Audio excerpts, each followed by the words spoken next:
Board members are regular citizens of Holland who have volunteered and have been appointed by City Council to consider applications to the Zoning Board of Appeals, Housing Board of Appeals, the Construction Board of Appeals, and for accommodations for persons with disabilities.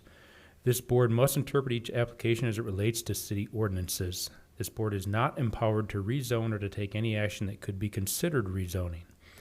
The agenda is in the order that the applications were received by the city. The presence of 4 board members is required for a quorum. It also takes 4 concurring votes to approve applications. If only 4 are present, applicants should be reminded that voting would need to be unanimous to be approved, and they're welcome to ask that the application is tabled. When your application is called, we ask that you come to the microphone at the podium, state your name and address, and we will hear the applicant explain their application first. The board will have the opportunity to ask questions, and then there will be a public hearing. After the public hearing is closed, there will be no other opportunity for further public comment related to the application. Decisions of the board are final and are effective on the day of such decision. However, applicants may appeal decisions to the circuit court in accordance with state law. If you elect not to stay for our deliberation and decision, you may call the Community and Neighborhood Service Department after 8:30 tomorrow morning to learn the results. Meetings are streamed online and recorded and available to view on the city's YouTube channel. If our board has no objections with the agenda, will our clerk please read the first item? The first application we have is for 307 West 14th Street. Application number 24.01H. Joe Guillory, on behalf of the new property owner, is requesting an extension of time to make repairs at 307 West 14th Street. Repairs were ordered by the Dangerous Structures Hearing Officer, and the action was upheld by the Board of Appeals, with the repairs or demolition to be completed by December 25th, 2023. The Housing Board of Appeals is authorized to grant the request if certain conditions are found to exist. Could the first applicant approach the podium, state their name and address, and explain their application? Hi, so my name is Travis Gould. I live at 2734 Blooming Bud Lane in Kentwood. 49508 is the zip code. So yeah, we're here for the application of getting an extension for the 307 West 14th Street property. Joe had acquired the property on December 1st, and I believe that at the time of sale he was not told all the violations that were put upon by the Dangerous Structures, I think, board. So basically he's asking for an extension to get all that stuff addressed.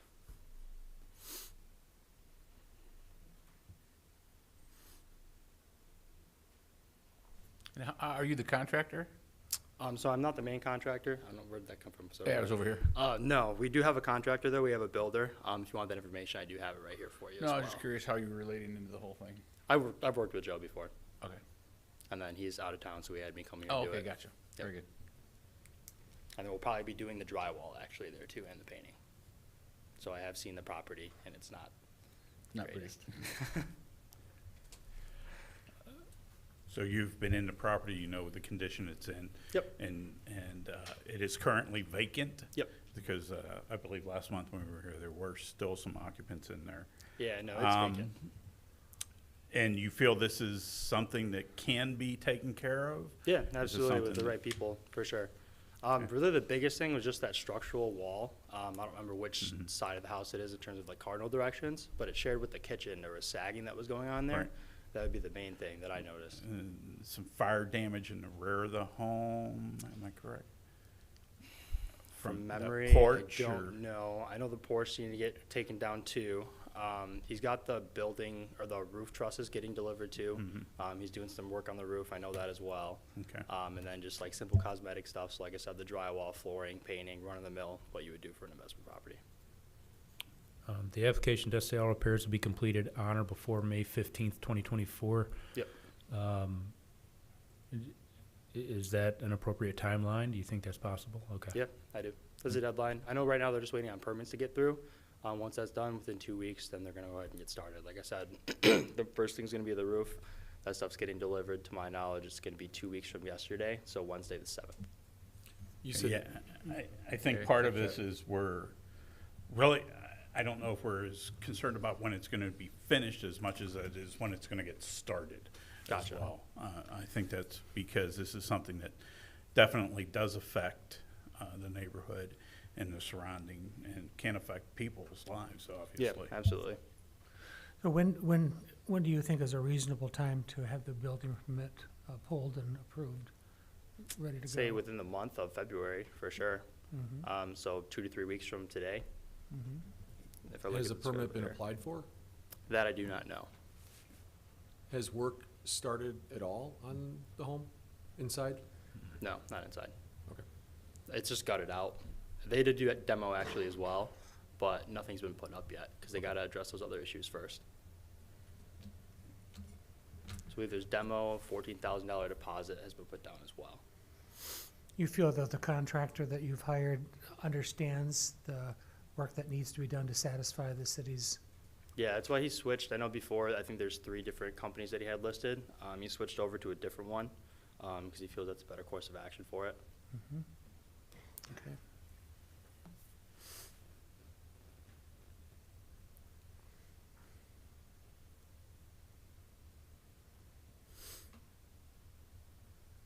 Any other questions from the board?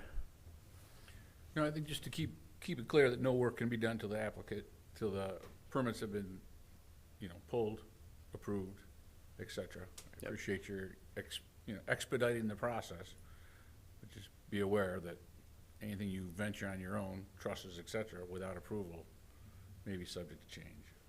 For sure. Yeah, he understands that. It's definitely not Joe's first time. Great. So they have I think 11 properties, so they kind of been through this. Good. Okay, thank you. Yeah, absolutely. At this time, we'll open the public hearing for comment or concern, specific to the point in regards, specific and to the point in regards to this particular application. Have we received any communication from the community in regards to this one? We have not. Thank you. Seeing that no one is here to speak in regards to this application, Would you like staff input at this time regarding the outstanding violations? yes, we would like to recap those. Great. As the board may Is this a film presentation? As the board may remember, this property was declared a dangerous structure by the hearing officer on August 31st. He ordered repairs to be completed by September 15. Then this came in front of the board at their October 26th meeting. The board reviewed all of the information, the list of violations, the city's requirement at the time that the house be demolished, and the board upheld the order. The final deadline to have the house demolished or all repairs completed was December 25th. It's my understanding that the current property owner acquired the property at the very beginning of December. He and I did have a conversation on the phone because he was not aware of the dangerous structures order, the order of demolition, or the extent of repairs required at the property. So as the applicant mentioned, there are a variety of cosmetic repairs on the outside of the house, including some foundation work that's necessary, the chimney that's crumbling, deteriorated window trim above the windows, deteriorated roof, in addition to the deteriorated structure and trusses in the roofing system, and the bowing out wall that was determined to be structural defects in a couple of different walls. There's some broken window frames. There is some electrical wiring that was damaged due to a fire that took place in the rear porch area. And there was active water infiltration above the electrical panel at the last date that our city inspectors were in the property. So we suspect there's other electrical work that needs to be done, missing smoke detectors. There was some insect infestation noted, and a variety of other things. And the property owner has also indicated to staff that he plans to completely renovate the entire structure, both the structural issues and the cosmetic issues, to bring it up to code requirements. So, because of the extensive list, is it safe to assume that it's going to be brought up to entirely the current codes. Probably. It's not just repairs, because once you get so far into it, that the rules change. Correct. Okay. So once the drywall's down, they'll have to update all of the electrical and potentially mechanical systems inside the walls to current residential building code standards. Probably including insulation, et cetera. That Yes. seems to be one that creeps up on people Yes, that don't realize that they have to bring it up to those energy Yes. standards. correct. Okay. And it's very likely the water heater might need to be replaced or the furnace might need work. There's electrical wiring in other areas Yeah, that's gonna be no, I- needed. The bathroom in there, I think, was not great. So I would imagine, particularly if the house is gonna be resold, probably the bathroom is gonna get redone. So I would expect a large list of to-do things at Yeah, this my property. question was, you had a large list of repairs. I think it just needs to be understood, or you need to clarify with the applicant that it may well just go over the edge to total code compliance. That will be clarified by the building inspector when he does the plan review, when information is submitted for the building Yeah. permit. Excellent. And to your point about the trusses, I would agree. We will require information to be submitted as part of the building permit. The building inspector will do the review, and if they don't meet the code requirements, they will be required to meet the code requirements with whatever systems they put in. I appreciate expediting things, but I just know how that comes around sometimes to bite you, so. Yeah. Yeah. Okay. Well, thank you. I'm going to formally close the public hearing at this point. The board will not deliberate.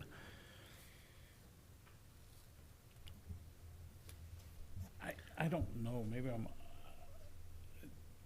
we were talking and now that it's occupied, does the city have the ability to turn off the utilities at that? The city doesn't turn off utilities. That's under control of the property owner. So since the home is vacant, they could choose to turn off the electricity and the water, because that wouldn't impact a tenant. Could that be something we would ask them to do during this renovation to minimize any risk? I wouldn't necessarily recommend that the board do that, because we don't want them out there with gas-powered generators, because there's no electricity. It was just a thought, trying to minimize, If we knew that there was a substantial violation that would cause a problem, and we felt that it was imperative to the health and safety of the contractors to turn off the utilities, we might require it, but I don't think we have that in this situation. okay, thank you. Given all the work that needs to be done and the fact that the building permit hasn't been pulled yet, I think. Oh, yeah, okay. Given the fact that there's a lot of work that needs to be done, a lot of detailed work, and the building permit hasn't been pulled yet, it seems important for us, if we were gonna approve this, to condition it upon some kind of progress, either schedule or major event that needs to be done by a certain time. Or I don't think we should approve it. I think it has to be done, conditioned on something like that. Because there's a lot left to do, and I'm concerned that the owner might not be aware of all the details that he has to do, so. Yeah, I think that's a good point. I think probably the biggest thing is getting the permit, which was somewhat Mhm. discussed in work session. Mhm. I think also making it clear, no occupancy no matter what during construction. Yeah, I think what I was trying to allude to in the beginning was, yeah, we want to get a start date and not necessarily, when it's going to be finished. But yes, this is something we want to get started. And what does that look like to start making those renovations possible? So in work session, we discussed permits by March 1. The applicant alluded to beginning work within 2 weeks of permits being issued. So would it be fair to say that a condition could be permits by March, applied for by March 1, work beginning 2 weeks? That Within would be 2 something weeks? that I would make in the motion, yes. Okay. is that March 1 would be I a think that's start date. appropriate. Sounds like everything was lined up to what we were discussing before. March 1 would be for permits, and within 2 weeks would be start date? I don't know, I don't know about a start date per se, but permits in hand and everything ready to roll by March 1 so that the city can review and be able to get them started. That's the major milestone, I Yeah. think. Yeah. The issue is the house has been a burden for so long. The neighbor's been dealing with it. We've been dealing with it. We want to expedite the process. That's the reason why. I have a Thank you. question. Are you envisioning just the one sort of reporting timeline, or just this one timeline for the first set of permits? Or are you envisioning any sort of ongoing reporting or milestones that need to be reached to keep the progress forward moving? I don't know that that's for us to decide. No, I don't think No, so I either. think it's just a matter of March It's a good 1 question. here, and then it would be up to city inspectors and that to be able to say these things have happened or haven't happened, and then we'd have to make a decision from that. So one way or another, well, you get the initial permits, and then you're saying that the progress would be forward-moving by way of ongoing inspections and other city services that need to interact. That's a Yes. good question. I think that's a good question. I agree. If the building permit was pulled and got approved, is there any total obligation that the work goes forward? Yes, they have 6 months Okay, from pulling the permit, and they have to have ongoing work for the permit to continue to be valid. okay, that's great then. Yeah, they've set the end date. There's plenty of pressure on their side to get the thing done. And they're asking for the extension of time with the permit, or with all repairs to be completed on or before May 15, 2024. Works for me. We just want it started. Get the stuff in, make it happen, get it going.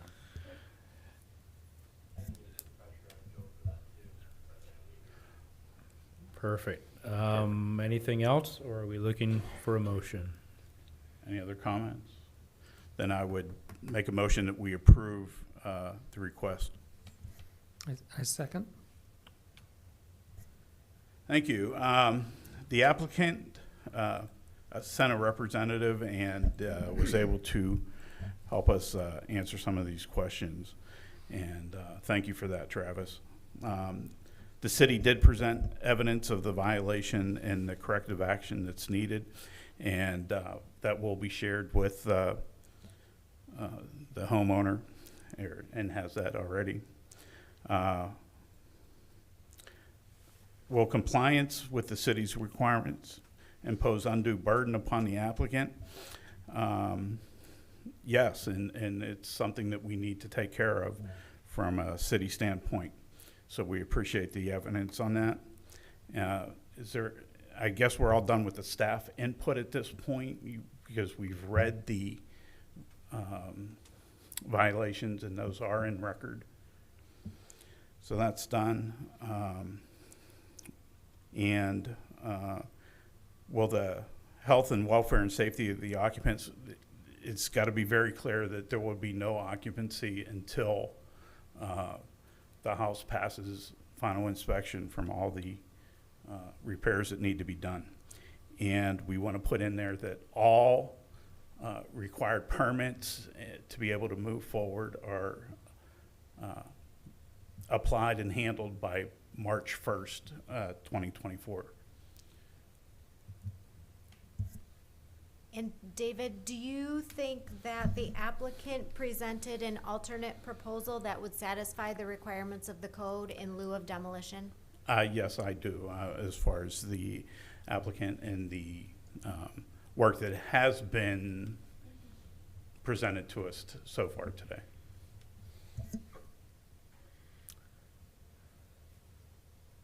Good. Catching up a second, hang on. It's almost like the applicant has shown their intent to comply with the building code in lieu of demolition. Very good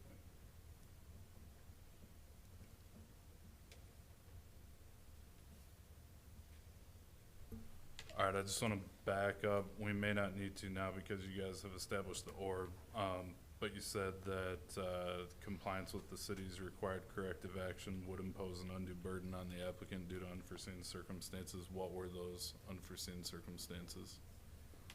I would say the transfer of the home would be the unforeseen.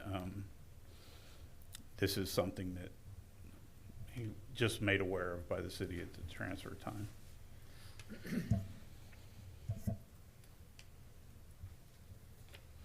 Works for me.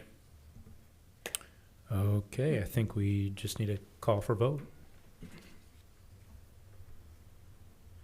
The motion would be to approve this with conditions. Let's see. Bauer, Yes. Bedard, Yes. Sork, Yes. Van Antwerp, Yes. and Fusak. Yes. Thank you very much, Travis. Appreciate your time tonight. Alrighty, can our clerk please read the next item on the agenda? The next item on the agenda is the application for 495 Central Avenue, application number 23.13Z. Randy Brower, on behalf of Building Men for Life, is requesting a special exception for a housing accommodation to operate a recovery residence at 495 Central Avenue. He is requesting 9 unrelated persons to live together as a family, where 4 are allowed. The Board of Appeals may approve this request if certain conditions are met. Randy, could you approach the podium, state your name and address, and explain this application just a little bit? Okay, Randy Brower. I live at 284 Orlando Avenue in Holland. And our application is to run the Building Men for Life program at this address. We had a application earlier for 11, and now we're just going to see if we can do 9. I think the program, the more residents that you have in the house, the better the recovery is. It's a huge house, and I think it would be great if we could use it. So, yeah, I know we went through pretty much the whole program last time. I think everyone but maybe Kim wasn't here, and so. You know, the Building Men for Life has been in Holland for 15 years. We run sobriety housing.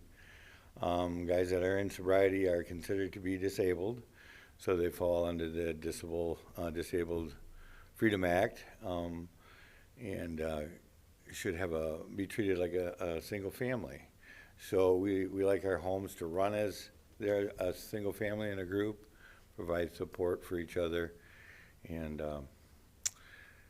so with all the other houses that we have one house that has 9 in it now that just got approved, and that house is running really well. The rooms are full, every bed's full. We continue to have a waiting list. Guys that are looking to get in for housing that need help, want a safe, sober place to live. And I think the board could reconsider our application this time, and maybe we can go forward.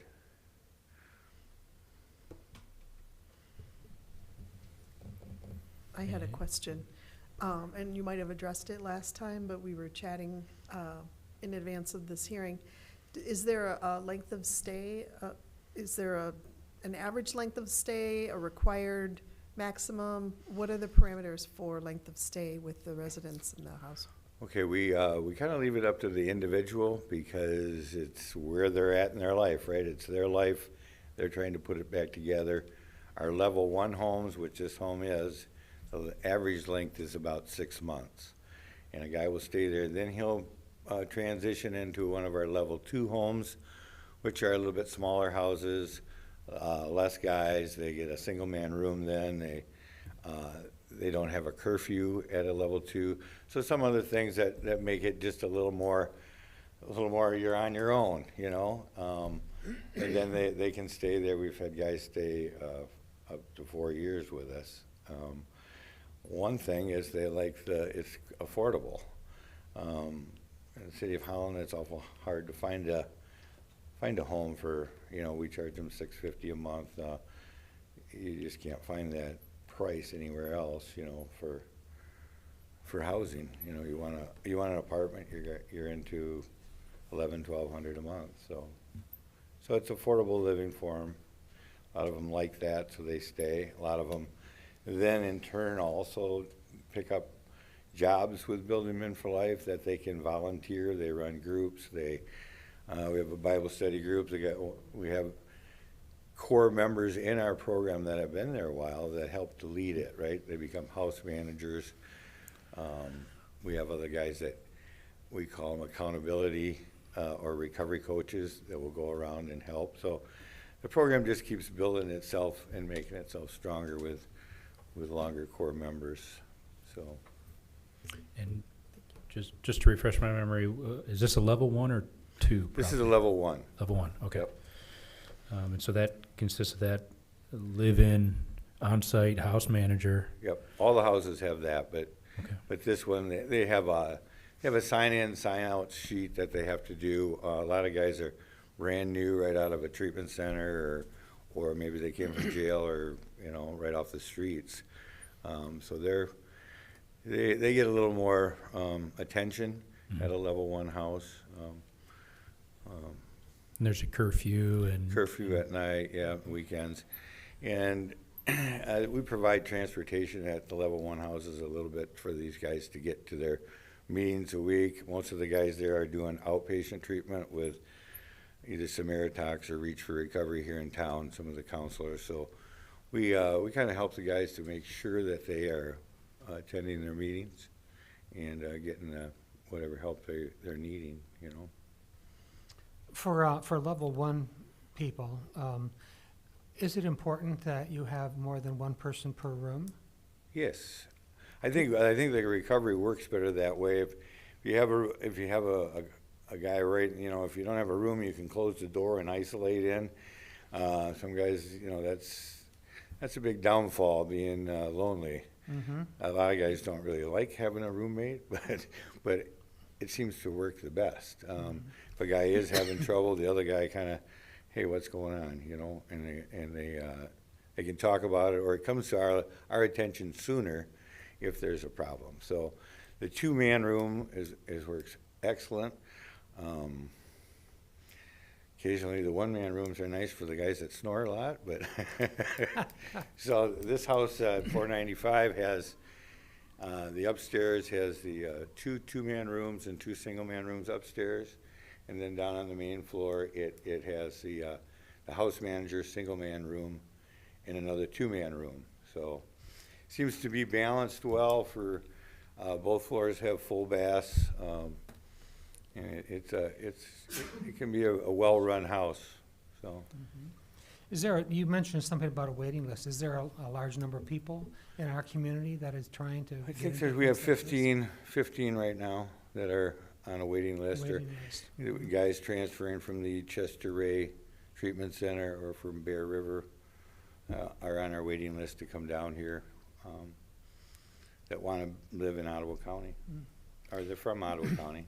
Yeah, Do you think it's a benefit to the community, I the services that you're providing? I do, because there isn't a place for these guys to go if they go to the mission, or they,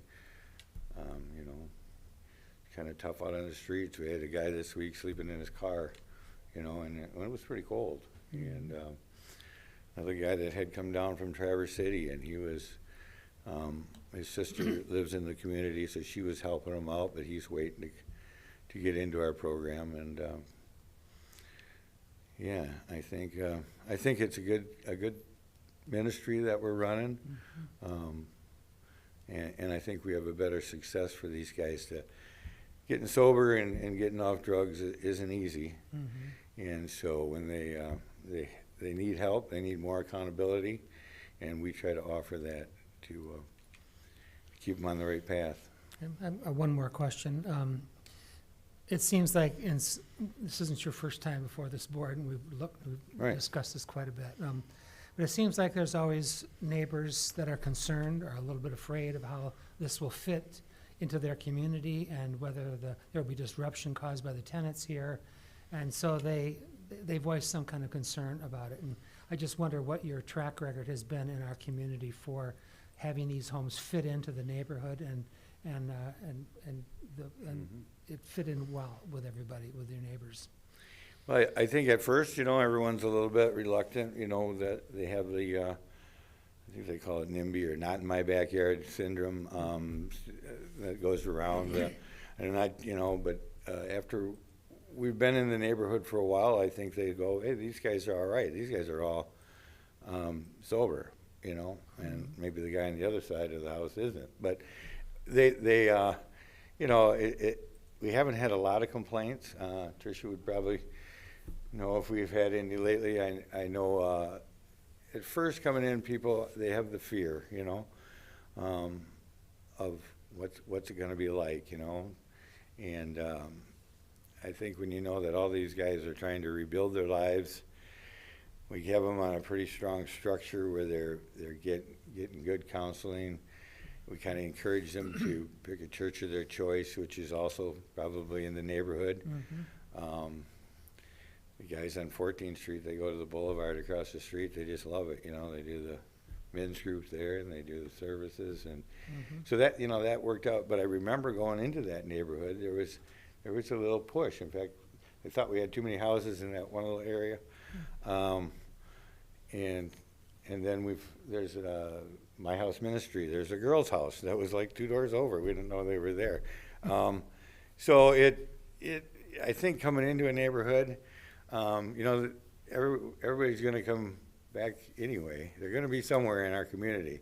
Let's have them in a place where we know we're giving them the most structure when they need it, So I think overall we've had neighbors, they kind of complained a little bit, but now they seem to get along real good with the guys. The lady bakes for them and brings stuff over, and they shovel their driveway, and I don't know how they got that all worked out, but it seems to be working pretty good. Thank you. So, Any other questions from the board? Okay, thank you, Randy. all right, thanks. At this time, we'll open the meeting public hearing for comment or concern specific and to the point in regards to this application.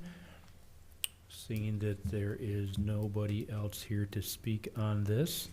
But we did receive. We did receive some communication. Yes. Tricia.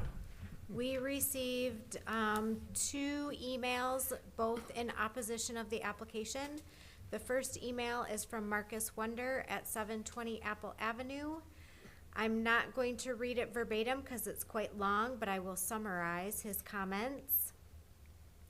He mentioned that at the December 23 Board of Appeals meeting, the board declined the request from this applicant due to potential risk of overcrowding, concerns about altering the city's zoning program as it relates to unrelated individuals living together. He believes that this same rationale should be used to also deny this request. He has concerns about guardianship of the folks living in the home. He has concerns about repairs in the home, possible work done without a permit. He has concerns about parking for the folks living in the home. He has concerns about a potential for people who smoke. He does own the rental property next door at 501 Central and is concerned about parking and smoking and how that might impact his rental property. He believes that 4 unrelated people is adequate. And that's about it in summary of that one. We received a second email in opposition from Jerry Becker at 13 East 21st Street. His statement says that I feel that 9 unrelated people in one house is too many in a residential area that is predominantly single-family homes. And those were the only 2 correspondence that we received. Thank you. And per our rules, does the applicant, Randy, do you wish to be heard in rebuttal to any of those comments, or does any of the board members have any further questions for Randy? I had one just a point of clarification for something that you said, Randy. Getting back to the fact that these individuals are disabled and considered legally that they're disabled, you connected that to, therefore, the requirement that this should be treated as a single family is established through that process. Is that correct? Yes. Is that correct as far as you know? According to the law? Disabled Freedom Act. I don't have any knowledge of that. We could look into it, but off the top of my head, I don't have any idea if there's a law that requires us to treat them the same as a single family. I don't know. Okay, thank you. Okay, and then just a rebuttal to the complaints. Of course, we get a permit for everything we do. I believe that some of that unpermitted work was prior to Building Men for Life purchasing the property. Okay, yeah, they, and I can't speak to that, but I know there was a lot that we needed to get done to get that house into order, and Yes. your crew was on it, and we had, new furnace, new roof, new electrical work done, everything, so it's all in good appliance, plumbers were there. As far as parking with the neighbor next door, that, we have a big driveway. His house next door, they're parking on our yard, so I think we should talk to him about that, but I haven't, it's okay. We try to be good neighbors. And there was another one, as far as smoking, our guys, they're told they can't be smoking up in the front yard. That's one of the little general policies. They can only smoke in the backyard, and then they have a fire receptacle with, and that's under the MAR standards, that it has to be a butt container. And so, that's probably gonna continue everywhere, but we try to be, that it's not on the ground, and it's kept clean and stuff for the people that don't smoke, so. That's about all I have on the. There's no smoking in the house. Oh, no. too, either, right? Oh, no. Most likely a No, MAR no, standard. no smoking, no incense, no flames of any kind, no candles. That's another MAR rule, and they do yearly inspections also of our property. And, so some guys thought burning sage would be part of their holistic healing, but we had to stop to it. So, any other questions? Okay, thank you, Randy. All right. Right at this time, we will close the public hearing. The board will now deliberate. Well, I, for one, am quite impressed by this organization and the work that they've done in Holland. And I'm very supportive of them. I understand there's a great need in our community that's not being met, and this is one of the organizations that's trying to meet that need. And I think it's a great thing for us to support. So. I'm sorry, I'm sitting here researching the complaints that were coming in, and one was, had a specific code rental, and I don't see the violation. You referred to doing work without a permit, but there's nothing listed in the violation. It was a rental inspection, but there's nothing in there about it, so I don't know where they're getting their data on that. So, anyways, just trying to research my own. And then the police scores, did we figure out where those police scores come from? I don't know where the information came from that was submitted in the email. Okay, all right.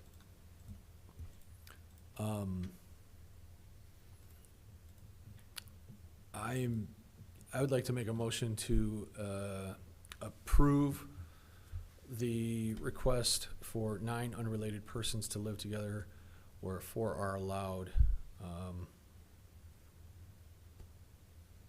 And I'll go into the findings of fact after I get a support. Do we have support? let's talk about that a second before we have a support. If we were to support this and take this to a vote, and if several people decided that 9 was too many, then it would be denied. Right. So you're aware of that, and you make that motion? I am. I, there's a risk there, I know. Well, then I'll support it. Okay. Findings of fact. I believe that Randy has stated clearly that the requested accommodation is for a group of individuals with a disability that is protected under fair housing laws, and that the accommodation is necessary to make housing available for these individuals, and that the housing will be used only by the persons with the disability, and that the accommodation does not impose an undue financial or administrative burden on the city. I do not, I think the proof was there that this does not require a fundamental alteration in the nature of the city's zoning program, and there is not an alternative accommodation which may provide an equivalent level of benefit to the applicant.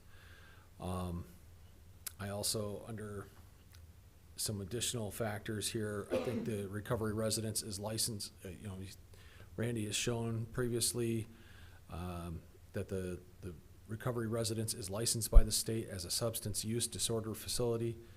The recovery residence is a certified member of an entity that conducts its own inspections and has its own standards for the benefit of occupants, such as MAR, which is under NAR. And it will be managed by a person living on site at all times, and that the requested accommodation will benefit the people in the program.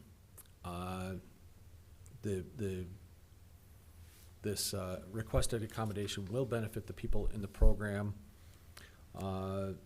by the larger number will hold more people accountable, and it because of the waiting list that is there for Building Men for Life and this program, which has proven benefits, and the property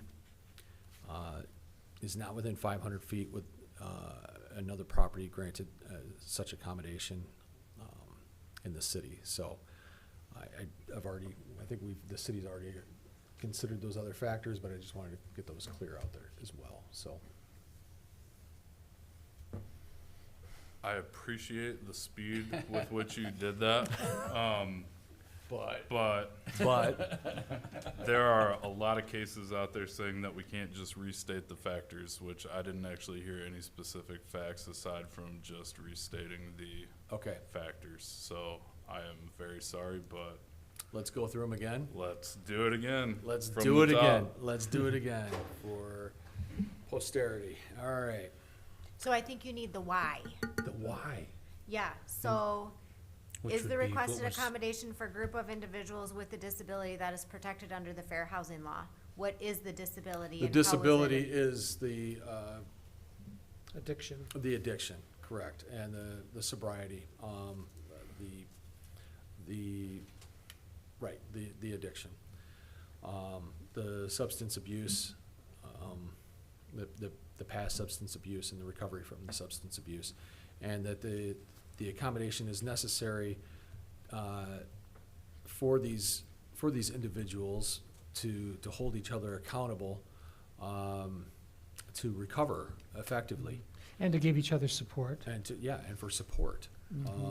And on that second one, I think the applicant also talked about a waiting list of folks waiting to come into the program. Correct. A very large waiting list in this community Of in West 15. Michigan. Nor is there A another large waiting like list of 15. organization. And there's no other similar organization like this that can receive these people that are on this waiting list. So they have a unique service that and housing opportunity for these people. So that this housing will be used for these people with this disability, this unique housing. And it will accommodate. And I think that question, we've had other instances, just as an example, where some of the people might have a disability, but others living in the house don't. So this is just the confirmation that the folks living in the house all have a disability and all meet the requirements of the program. They don't just have some with a disability and some without. Right, which was an important point, that the house manager is also in the recovery program. It's not just a paid house manager that's an employee of Building Men for Life, but it's also a recovering addict, if that's I'm sorry if that's not the best term, but yes, somebody, a disabled person. If I can add one more. Absolutely. As a second, this is also a level 1 program, and because of that, the people that are coming into this program are at greater need for companionship and for support. And so And this is accountability. opportunity to give as many people in this house, fill as many people as is reasonable to do. So that's another reason why I support the A safe, request. sober environment. Right, a safe, sober environment, right. Now, the whys on does the accommodation impose an undue financial and administrative burden on the city? I don't know if I can prove that one, that it does not. But I think you give your opinion based on the information you heard at the hearing tonight, if you believe it will impose or will not impose. I do not believe it will impose. Because, Because there's no additional inspections necessary above and beyond the normal rental inspections that would be done with 4 occupants or 9 occupants. Does the request require a fundamental alteration in the nature of the city's zoning program? No, because we're not setting a precedent here where it's going to change things fundamentally for other situations where this is going to happen over and over again. This is something that, For persons with disabilities. this is for persons with disabilities, so, this is a unique situation. And is there an alternative accommodation? We've explored many different alternative accommodations, but there isn't an alternative accommodation. We've discussed this one too, and I trip up on this one. But the alternative accommodation here is there isn't an alternative accommodation in terms of another house that other people can go to that can provide an equivalent level of benefit. There isn't, Or similar program. or a similar program, As evidenced by the waiting list. as evidenced by said waiting list. Thank you. Thank you for the support. Very Great good. team. Just right, Team effort. long list of questions. All eyes on there. Fantastic job. Team. Are we Team. good to move forward, or you? Good, okay. Then I think we're calling for a vote. The vote is to approve the application. Sorek, Yes. Van Antwerp, Yes. Bauer, No. Bedard, Yes. Buzak. Yes. We have a 4-1. It's approved. Motion approved. All right. Thank you, Randy. So did you. We got there. All right. Can our clerk please read the next item, or are we just looking to approve Meeting minutes. meeting minutes? Okay. Do we have a motion to approve the meeting minutes from our last meeting? So moved. Second? Yeah, all those in support, please say yes. Yes. Yes. All those opposed, say no. If there's no further orders of business, we're just looking for a motion to adjourn. So moved. And support? Support? Okay, all those in support, please say yes. Yes. Yes. All opposed, say no. Motion's approved. Meeting's adjourned.